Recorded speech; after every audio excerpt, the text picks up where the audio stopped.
E piki haere ana ngā utu mo te penehini ki ngā teihana penehini o Waikato. It's not on really. You know, the prices need to be back to where they were, if not cheaper, because a lot of people out there, they're going to find it hard to get to work and stuff like that. So I'm not finding it, very good at all, to be honest. I used to spend like $100 on gas. I'm spending like nearly 200 just to get to work. That's food coming out of my pockets to go into petrol, and struggling with food in other places and financially, and all, it's so difficult. E rongo ana I ngā taumahatanga ko pāngia ki ngā hapori nā enei utu nui mo te penehini. You know, the petrol and the diesel, it's just ridiculous. And I don't think they're going to help us by reducing the road users. You know, it's just killing everybody. I've got a diesel and it's still there. It's just been it's been not good. Just drop the fuel prices, because, they're not good if they're going to up it like that. It's not good for anybody, really.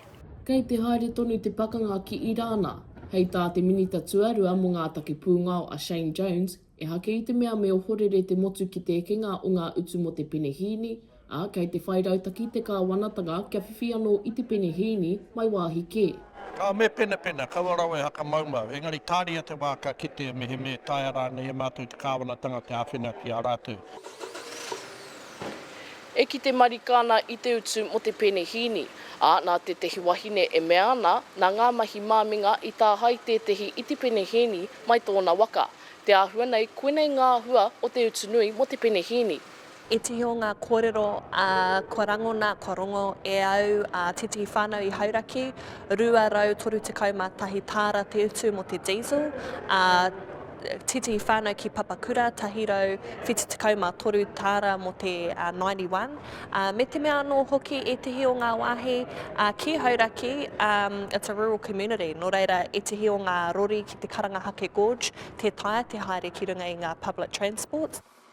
E ai ki te mea mapāre mata mo Hauraki Waikato a Hana Rāwhiti Maipi-Clarke, he raru nui tēnei mo tōna rohe. Ka tai anō au ka kite I ngā fuel stocks mō ngā wakarererangi, kua tino whaiti haere tērā. Me te mea anō hoki ka tahi raurua tikau mā toru ngā mema paremata ka haere I runga I ngā wakarererangi puta noa I te motu.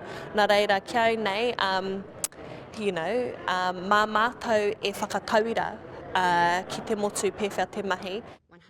Kua puta te whakataua te kāwanatanga kia āwhina I ngē tehi whānau mā te rima te kautāra, engari hei tā Willow Jean Prime, he mea kunga noiho. Ko taku tino āwangawanga, ko rātou ka hore e whiwhi ana I tēnei pūtea tautoko. Ara ko ngā whānau e mahi ana, engari e whiwhi tonu ana I tētahi penihana mai te kāwanatanga. Ko ngā kaumātua kuia e mahi tonu ana, e te aki tamariki tonu ana. Ka mutu ko te pātai nui, hei āwhea ka tīmata te hekenga o ngā utu mo te penehini. Macie Kuki, mā Aukaha.